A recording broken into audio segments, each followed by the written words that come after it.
Welcome back to our YouTube video channel, everyone. I have Dr. Orest.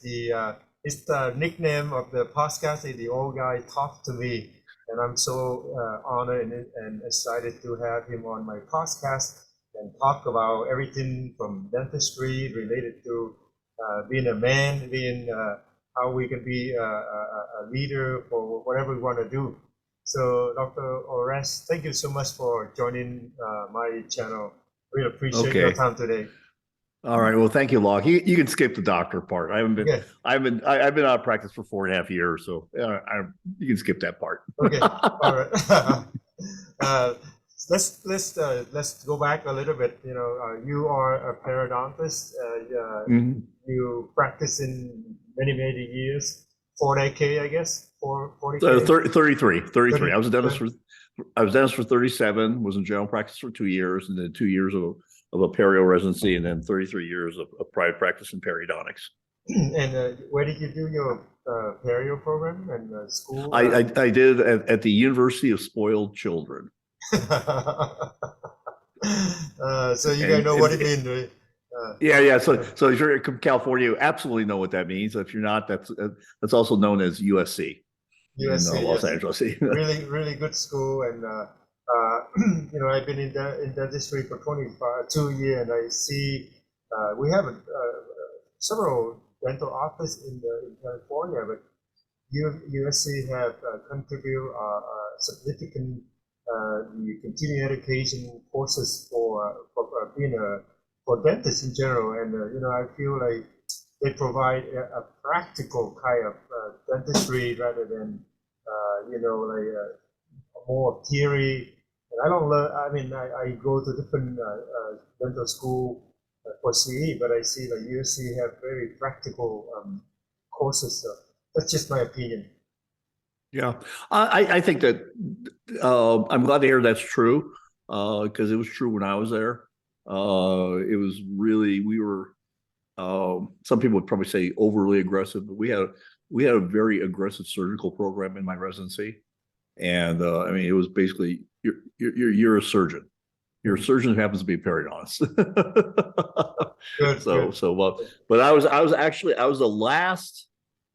was in the last group of residents to graduate without any formal training in implants. Oh, okay, I see. So that was like in the 80s? It was 85. 1985. Yes, right.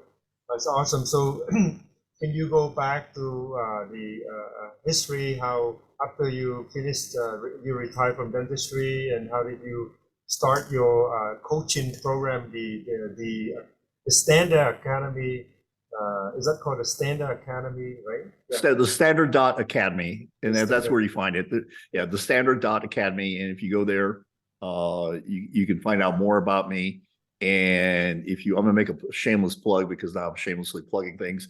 If you go to the Standard.Academy /magazine, you'll get my a free digital magazine with a series of articles to help you create a kick-ass life for yourself and those that you love, including the lead clickbait article, "One Secret Place to Touch a Woman." So you guys, this is the dentistry and dental medical medicine podcast, and we have an awesome person that not ashamed to teach you guys everything, and he got something that's very powerful that to share with us. And Locke, for your listeners, it's not her clitoris, because that's not a secret place. So how did you, Chris, how did you come to learn these things as soon as you finished dentistry? How did you do that? It's been a process. I had several things that I kind of tried out and trying to find out what I was going to do. First of all,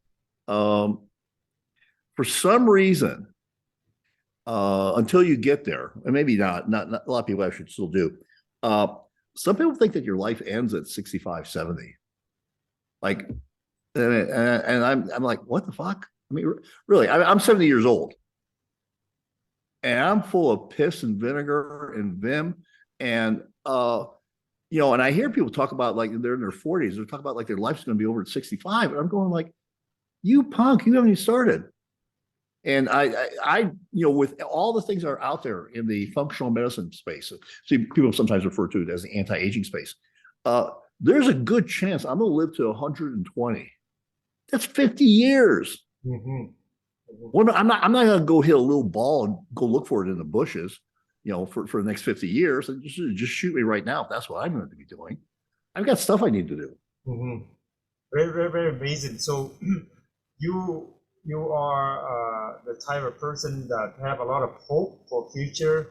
You have a lot of wisdom and knowledge to share, and then you feel like this is just a starting point with your retirement plan. You have so much to offer the world, especially the young generation. Okay. And okay, Locke, get that word out of there. This is not I am not in retirement. Okay. I am not in retirement. My wife will tell you she's never seen me work so hard. I see. Okay. I am by no stretch of imagination am I in retirement.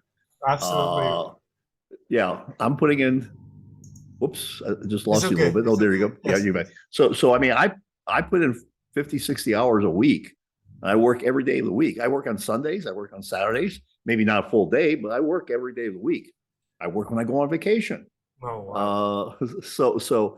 So I am not in retirement mode, and it's because I got stuff to do. I got stuff that I want to accomplish in my life still. Yes. So could you talk to us about when somebody reach out to your website, the Standard.Academy and / discovery call, and what type of surprise that they will receive from you on that discovery call? Well, the surprise will be is that I'm incredibly direct. I'm incredibly direct, and I have a very, very good BS monitor. Okay, so I have a ability, and I don't know, I think it actually comes from my dyslexia.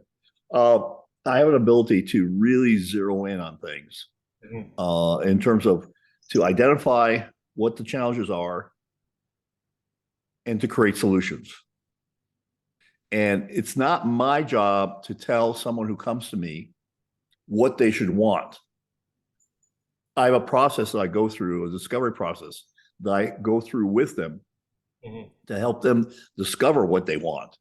And then we also talk about why they want it, just to make sure that they actually want what they want. Because a lot of people say, I want that, but they really don't. If you've been wanting something for 10 years and haven't taken any action toward it, you really don't want it. Right.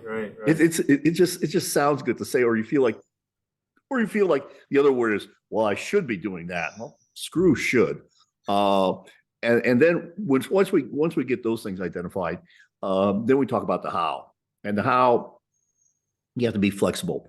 And a lot of it is mindset.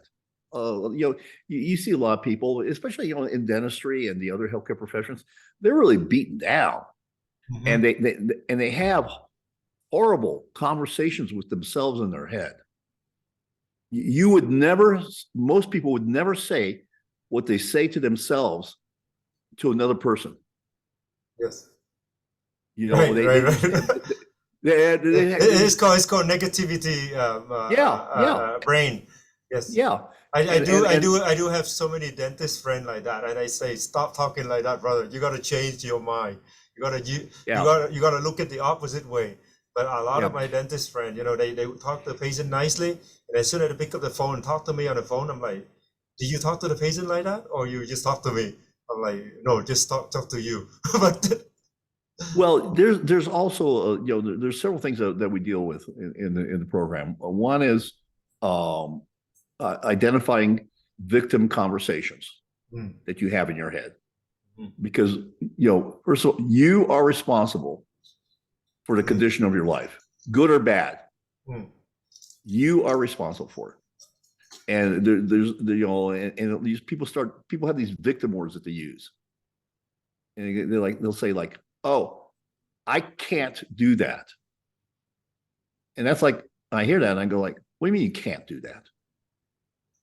What do you mean? No. You have made a decision. What the proper way of saying that is, I choose not to do that. Not that you can't. There's no one there holding a gun to your head. You know, it's you need to take responsibility for the actions that you are taking or not taking. And part of that is getting words out of your vocabulary like, I can't, or they made me do it, or I had to do it. No, you made the decision to do it, whether it be argue with your significant other, whether it be argue with your kids, do whatever, you know, you made that decision. Nobody forced you into it. Now, yeah, there's lots of circumstances that come into play, but at the end of the day, you are responsible for the quality of your life. So that's one of the things that we really do is get out of that victim conversation. And we also work on the quality of questions you ask yourself, because that's a big factor in the quality of your life. I agree with you. I think you are with your years of life and experience, and yeah, I think that you are your academy will help so many people. Have you worked with dentists or any other profession beside dentists? I work with basically executive business owners, you know, so that'd be dentists, it could be chiropractors, it could be podiatrists, dentists, physicians, but also C-suite executives, things like that. So anybody that's in a position of power. I'm not. It's really people that have maybe even on the outside look like they have it all, and their life sucks. That's right. They as far as guys go, you know, they got the trophy wife, and you know, but she hates him, and his kids hate him, and they don't respect him, and they don't even know if he's alive, and he doesn't know what the fuck's going on in their lives. And you know, everybody's all screwed up. Fitness wise, like I said, I spent a lot of time in the anti-aging space and the functional medicine space. So there's some things that I help men with in there because their physiology, their physiology is very important to how they feel about themselves in the world. Yes. So that's kind of usually I'll be dealing with a man who has been probably successful financially. You know, to a certain extent, you know, maybe they've been up and down. I have several friends that there's a couple of guys I know that they literally shit money. I mean, you could take them, you could take everything away from them today, and they'll be worth a few million in a year. It's just uncanny. But a lot of that is mindset too. Right. You can take away their physical positions, but you can't take away their knowledge. They just know how to do it. Yeah, so I see your point. So you're coaching a lot of the successful, highly successful or educated person. Outside look wonderful, but inside, when I get back home, they have issue. They have either relationship, marital trouble, relationship with their children, or husband and wife, or family, mother or daughter. And also in the fitness space, because I spent a lot of time I've interviewed, and I spent a lot of time with I call them anti-aging doctors, and now call themselves functional medicine doctors. I interview people on the tip of the spear, stem cells, exosomes, PRP, all sorts of stuff that's peptides, all the stuff that's out there. And there's lots of things to treat, lots of conditions that weren't available there, including erectile dysfunction. That's a big one. So there's lots of things out there available to men to improve the quality of their life physically, and I think that's also a big part. You know, I had a guy that I just coached a little bit, and he was just like ecstatic, and he was successful, incredibly successful financially. He actually just about a year ago completed an 8-figure exit, and the first number was not a 1; it was actually in the middle. But his life was not happy and he was actually very athletic, but there were some things that were wrong, that were not right with him hormonally, because he was an ultra athlete and blah blah blah, but he was really did not have the energy that he thought he should, and he was in his early 50s, and we were able to lock that in for him, and he's just ecstatic about where he is right now. So does it need supplement, or does it need just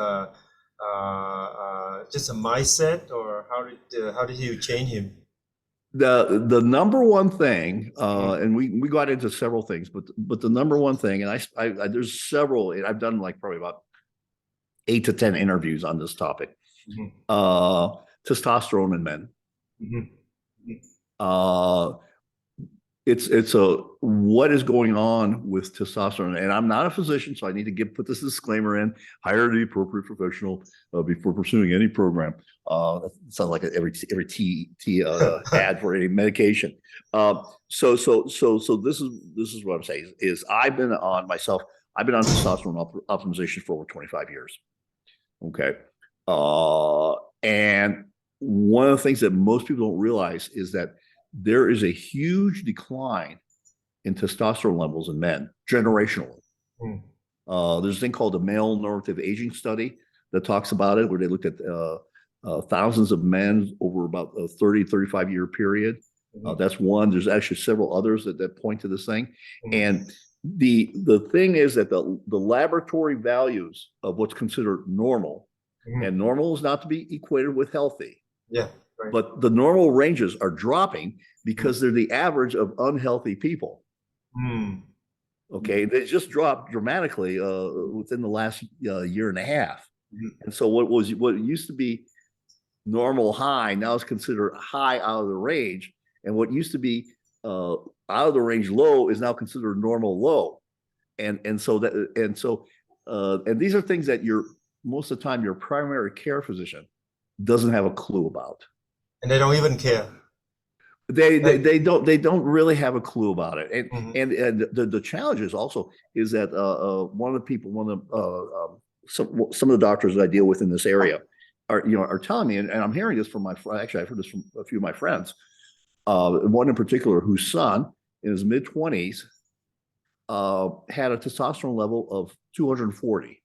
Now I don't know if you know what the levels are, the normal levels, but quote unquote the normal level now is Supposed to be 1500 to begin with, but now well, dropped to 100, 1100, and then now you said that it just yeah, keep yeah, going down. yeah. It just keeps on going down. But he's a 25-year-old man. Wow, that's Yeah, terrible. and I mean, like, he should be at the peak. Right, exactly, He should be in the 250 land. right, exactly. And it has so many repercussions in so many different areas for young men. And Mhm. I would encourage all your listeners here, especially the men or the women who Mhm. are involved with men who seem to be lethargic, Mhm. to have their testosterone levels and to check out some of my episodes on Old Guy Talks to Me, where I interview experts and we talk about blood levels and things like that. But that is probably the biggest thing that a man needs to do for himself is to insist that he get his testosterone levels checked.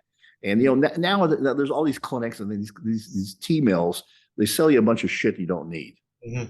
And like aromatase inhibitors and things like that. And actually, those are bad for you. Mhm. But the thing is that it's becoming a problem because a lot of like these kids, these young men with this low testosterone, they have no sex drive. They don't No, want to date. no. They don't want to do anything. They just want to Mhm. play video games and maybe watch some porn. Mhm. And there's a whole world of women that are going like, where are the men? Right, yeah. So something seriously going on for Yeah, generation of yeah. uh, Yeah, uh, uh, and the same thing's happening with sperm levels. I mean, there's and this is not tinfoil hat shit.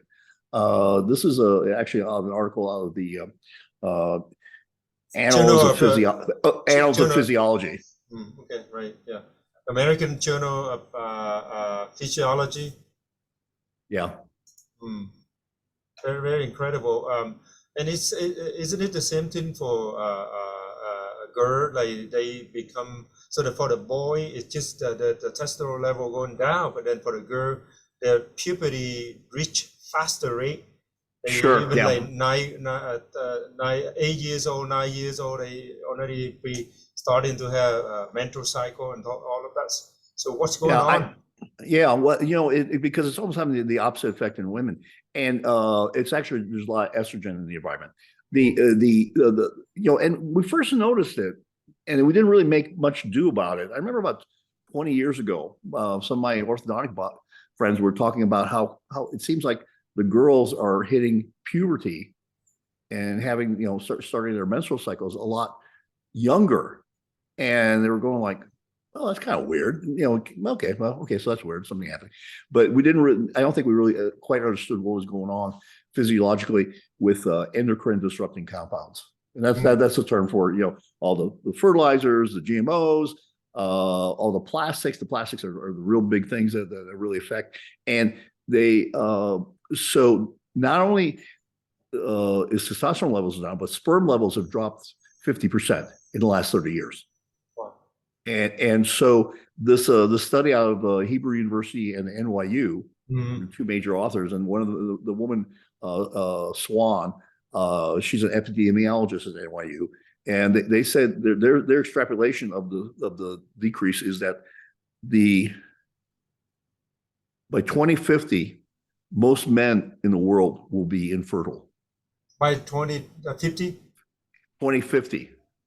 If the slope is not, the downward slope of that is not changing. It's not like it's leveling off or whatever. It is just diving to zero. That is very very sad news. Very sad news. Very sad news. I can't remember. I mean, most of Europe is not keeping up with population replacement. Okay, so I think the same is true in Japan. I think the same is true. I think, and with the exception of one ethnic group in the United States, the same is true also, and that's Hispanics. But everyone else is not. They're not propagating at a replacement level. So the Spanish community, they doing okay. What the reason behind it? I think it's a lot of cultural. I think it's a lot of cultural things. And so I think that may be it. I don't know. There's a great movie. I always remember it. Ever seen Idiocracy? Okay, I'll explain it. You got it for your listeners. You got to watch it.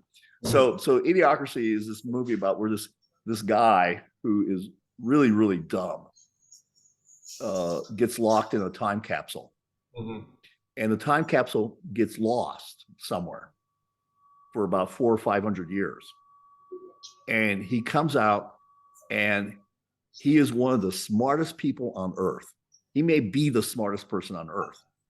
And how they explain it, and I'm not going to, no, actually, because it's funny, because there's an explanation about how it gets explained. It has to do with the really smart people waiting until the right time to have kids, and then the people that are, quote unquote, maybe not so bright, they just like, they basically procreate like crazy. But it's a funny scene how they describe what happens, and how like over a period of about 500 years. It's hilarious. What's called Idiocracy. It's a hilarious movie. Okay, I'll check it out. Well, so there is in your academy, you also train and talk about accountability, because the system. I mean, every academy has a system to help the person grow. You mentioned about a system, your system. Now, this system is created by you or a group of someone like you. Can you talk a little bit? So thanks for allowing me to draw the distinction. We've all been to classes, and you go to the seminar, and the classic rock is brr, brr, brr, brr, brr. There's energy, and if it's all guys, it's very palpable, and it's like it's usually AC/DC or Guns N' Roses, and you walk in, and they probably gave you a T-shirt. It's probably black, and a journal to write in, and a pen, and and stuff. And then during the 3 days, you sit there and you beat your chest, you do burpees, you yell. You look meaningfully into the person's eyes next to you and say crap, all sorts of shit. Doesn't mean anything. It's all pumped up in the moment.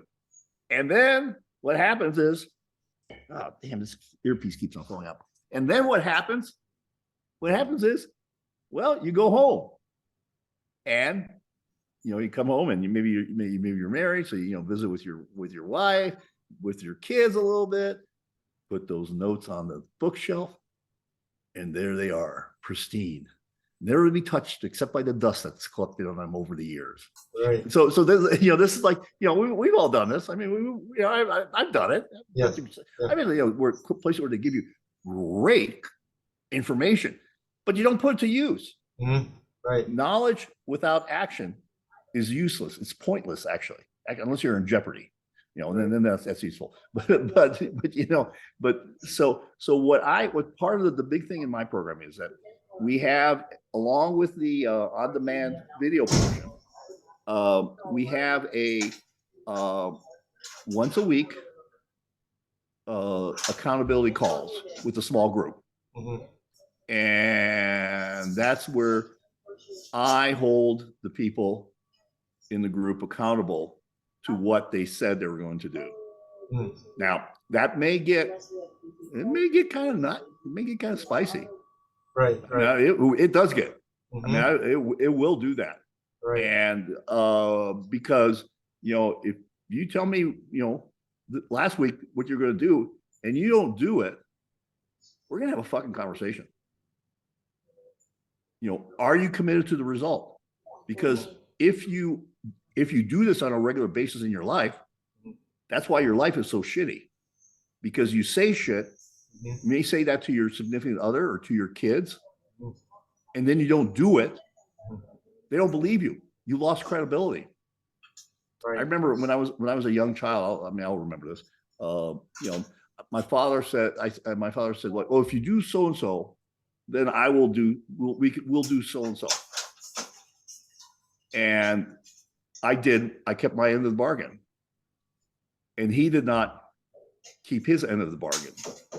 Now, for my father, because he was quote unquote a proud man, when I called him out and I said, I use a word that my ancestry is Ukrainian, but basically I said he did not keep his word.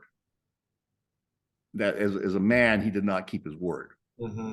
And I remember he took off his belt and tried to chase me around the dining room table. He was going to try to whip on me. He never caught me, but that's kind of the way I feel about things is like, if you're going to say something, you're going to say you're going to do something, damn well do it.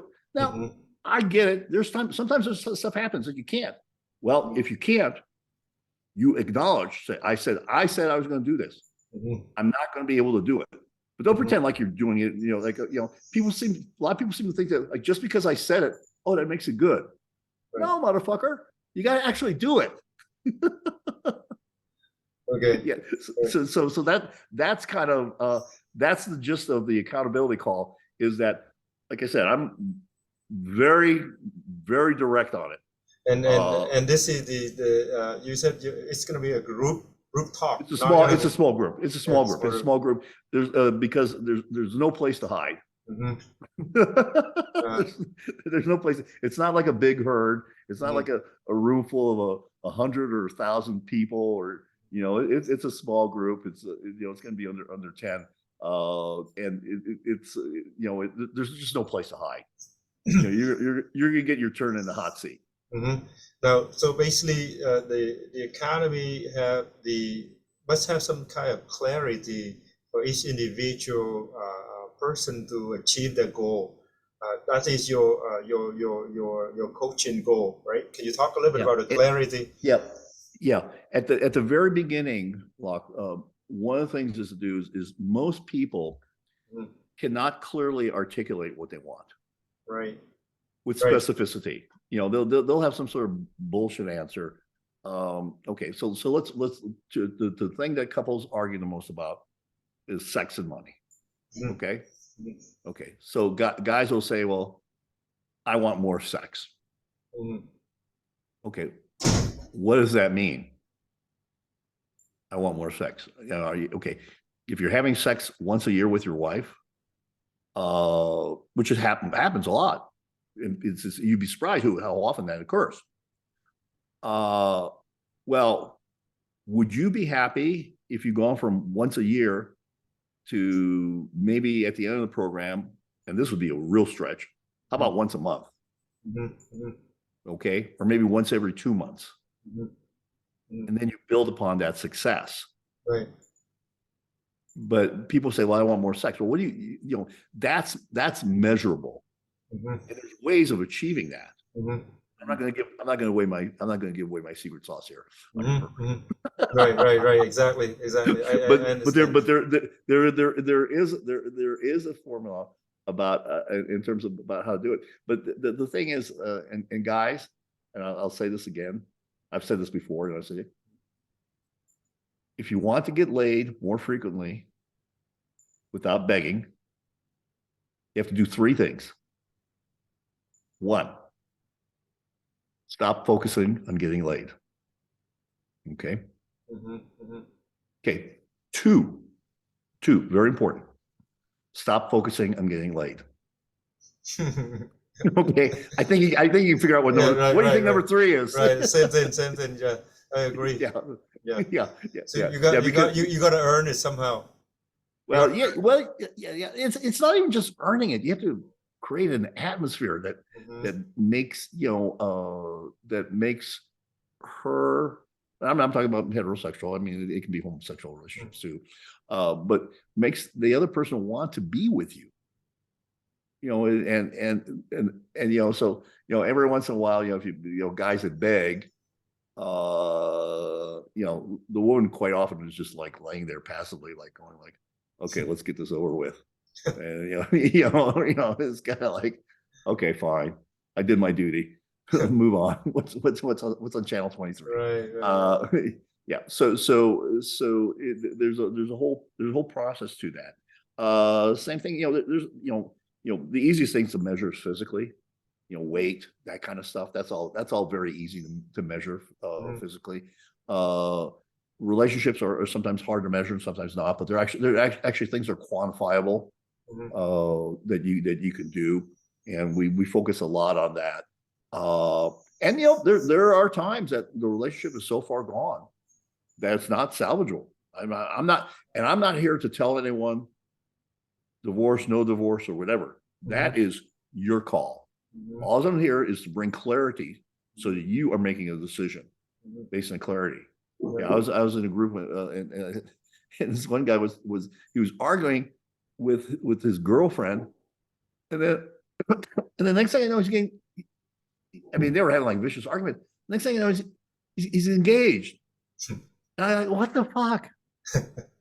What are you doing? What has changed in the last 7 days that you're going from arguing to being engaged? Yeah, it's kind of like you haven't, all the issues that you were arguing have not been settled, and being engaged and married is not going to make it better. Right, right. It's like whoa, like time out here, dude. You just get and this is and you've already been through 2 rodeos, so this Mhm. is number 3. Wow, yeah. And oftentimes guys will marry the same person multiple times. They just have a different name, but they're essentially the same characteristics. Got it. And Yeah, and, I agree and, with and you. so- yeah, Yeah, and, yeah. and a lot of that has to do with because they have not changed who they are to attract a different person that might have a different outcome in their life, Right. might have the outcome in their life that they want. It's wonderful. It's wonderful to for those who listen to this podcast. Orest, a very interesting person to get to know, to help you guys in your relationship, your coach to be successful in your life. Now, I just have a question. Like, how did you come up with the word Standard.Academy? Like standard, what kind of standard are we talking about here? How did It's you the come up with? standard. Well, actually, I wish I could tell you I took credit. I have a marketing genius guy who helped me put this all together, who puts together courses, and actually came up with the title, and I liked it. There were several others that he came up with, but that was the one that stuck in my mind. It's really about holding yourself to a standard. Mhm, That's the name of the game. Is you hold yourself to a standard. mhm, That's the important thing in your life is that you hold yourself to a standard, and at the same time, once you hold yourself to a standard, then you can hold other people to a standard. right. And believe me, people will feel that. And I'm going to say that they will feel that. And you know, sometimes you feel an energy from a person before they even speak. Yeah, the spirit and the energy. When you have the spirit of righteousness, and it can radiate out of your body, and people can your partner, your spouse, your children can probably feel it. Yeah. My wife is a badass businesswoman. She does mergers and acquisitions, and she sells companies that sell from 5 million to 150 million. And when she walks into a room, for some reason, everybody notices that she walks into the room. Because she walks with a presence, a level of self-confidence that a lot of people don't have. That's really important. It's an interesting phenomenon. I mean, she will be at in a board meeting. She's been on several boards, and it's interesting how people react to her. Yeah, I mean, I don't know if you're a believer or not, but the standard that is for humankind, for a man, for a woman, that is written in the scripture, and it's actually helpful to know who we are. If we don't know who we are, we probably end up become an unidentified person, and you can't help yourself when you don't know who you are. Right. Oh, well, I thoroughly believe that. Yeah, and I think it's there's scripture, and I think that's very important. And I think that the whole thing is that the most important relationship you have is the relationship you have with yourself. If that sucks, you're screwed. I mean, you can't have, if you don't have a good relationship with yourself, you can't have a good relationship with your significant other. You can't have a good relationship with kids. You can't have a good relationship with friends. And we actually, in my program, in the standard, we talk about friends, about how to very carefully pick who you hang with. I mean, I've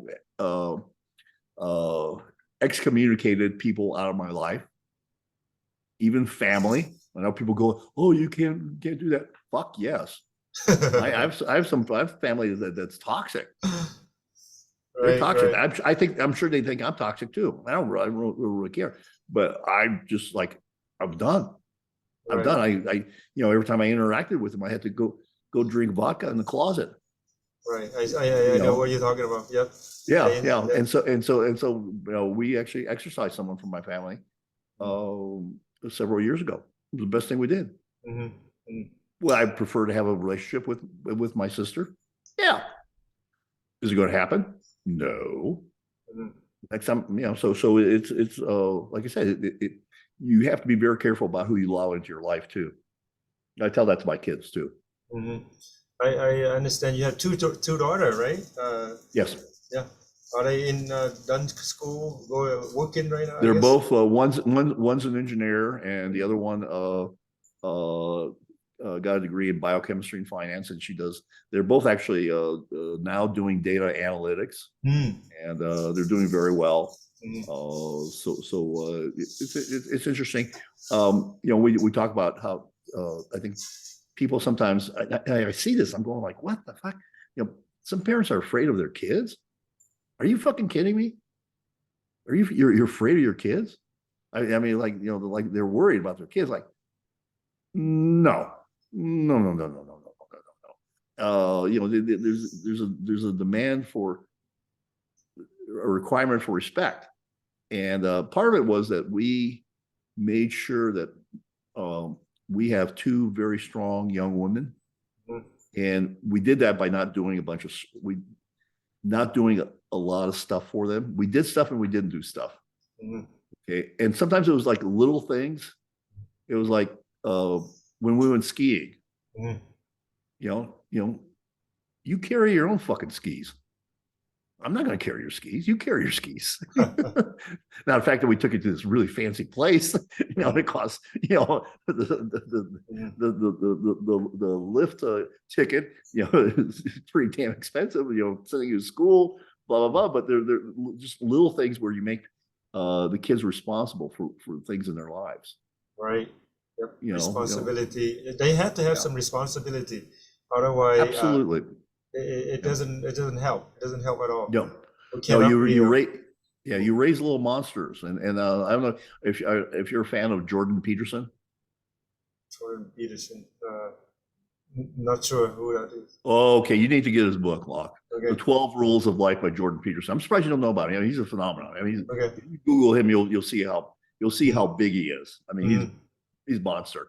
But he has a book called The 12 Rules of Life, which I think are very good. And he talks about raising kids, and he said, he talks about how you have to set boundaries, because if you don't, the kids grow up and they don't know how to socialize with other kids, and they become outcasts. Yeah, it's true. It's very true. Yeah, I agree with you. So, Orest, would you summarize how can people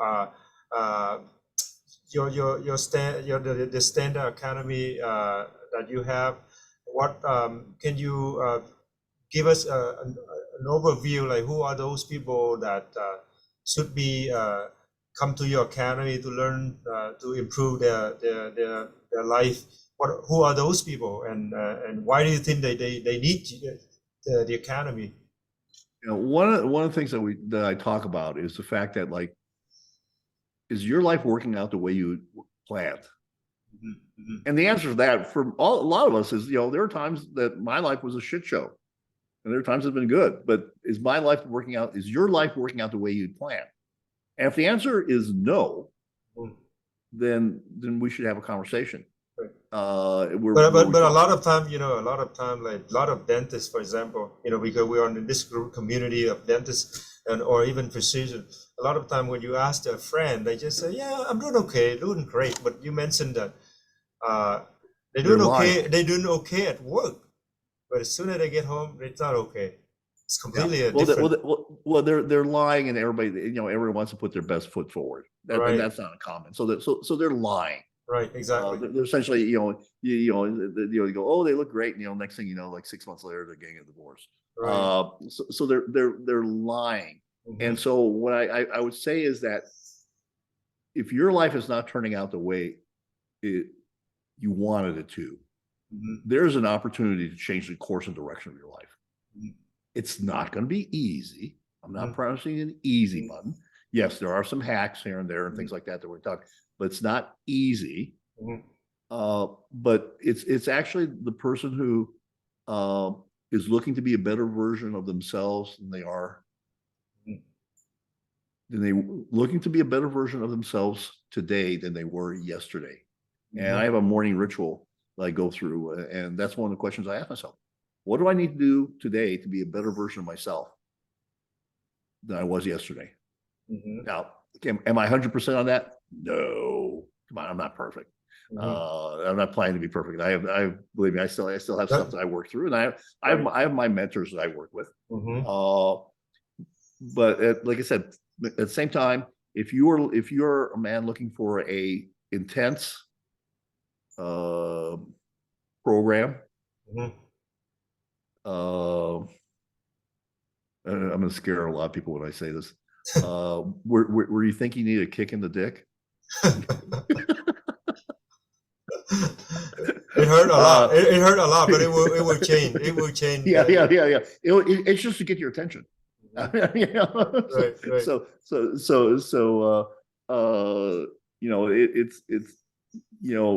Sometimes you need someone from the outside, and that you can have an honest conversation with.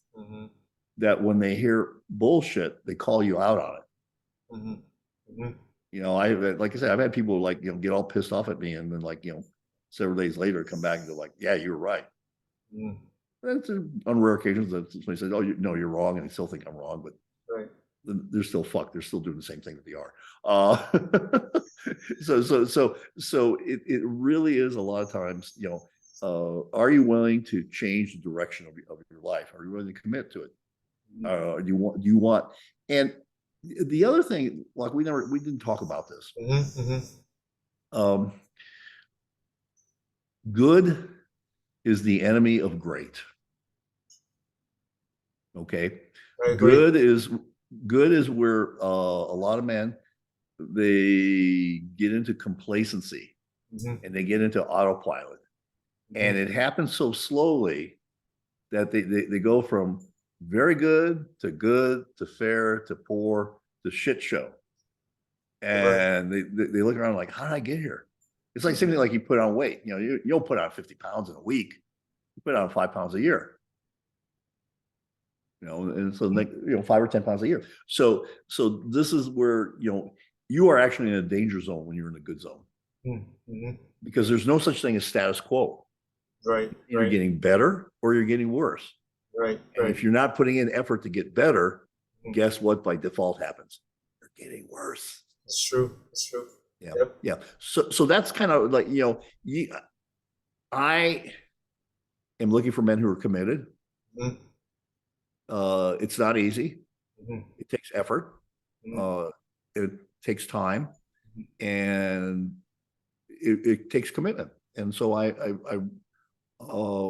like I said, we spent a lot of time on a lot of areas, and in the small accountability groups, there's enough of an opportunity to tailor those sessions to the people involved, and that's part of it.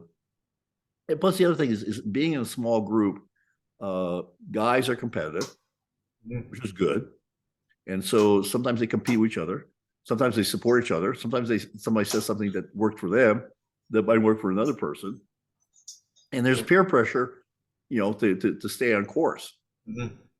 And so that's why the accountability program is the key difference. I mean, you know, you can have, as we talked about earlier, you can have all the information in the world, but unless you're putting it to use, and it's usually small, consistent daily efforts that add up over time.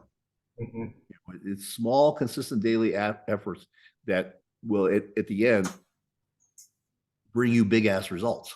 Just exactly like you mentioned about weightlifting. You gotta carry small little thing first, work it out, get it bigger and bigger, gaining a bigger weight, and then you become a muscular guy. You can't start with lift up 200 pounds in the first day of training, right? So no, you'll hurt yourself and never come back. Right. if you don't kill yourself. Exactly.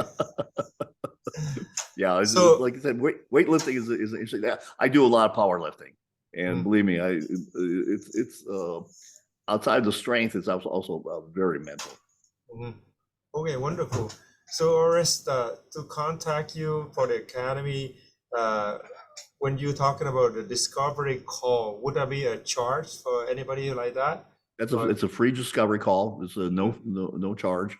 You know, we can do that. We can do like a call before, or we do the discovery call. The discovery call is actually pretty intense. It's a value to itself.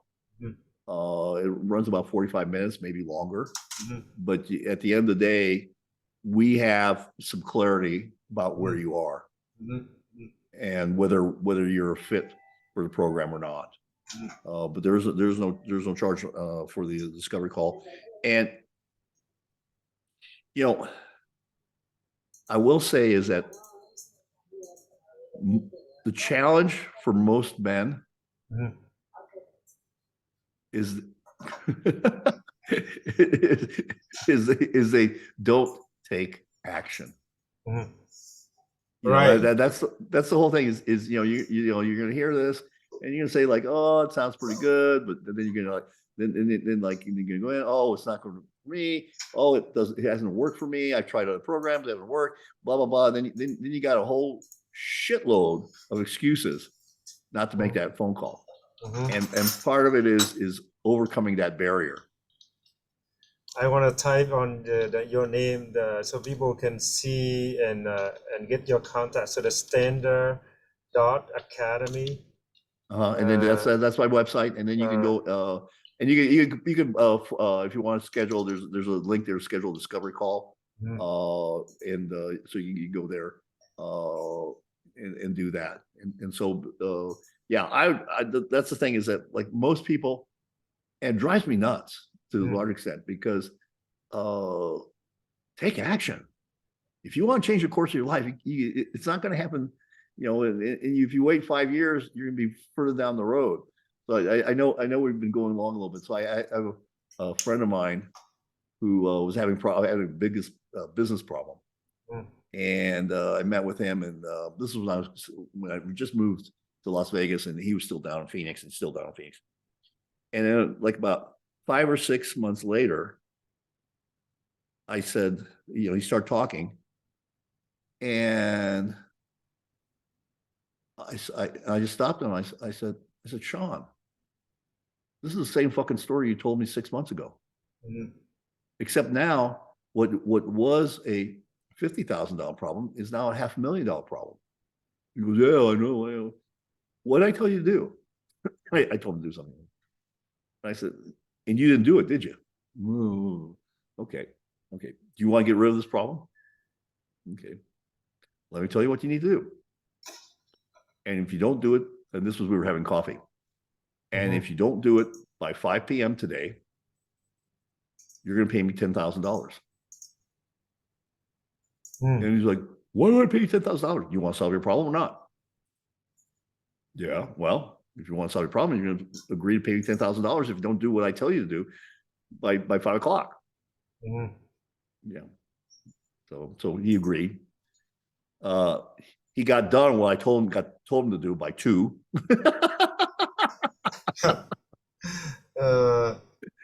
Yeah, because he also knew that there was no doubt that I was not going to come after my $10,000. So Orest, it's been a pleasure of exactly about an hour.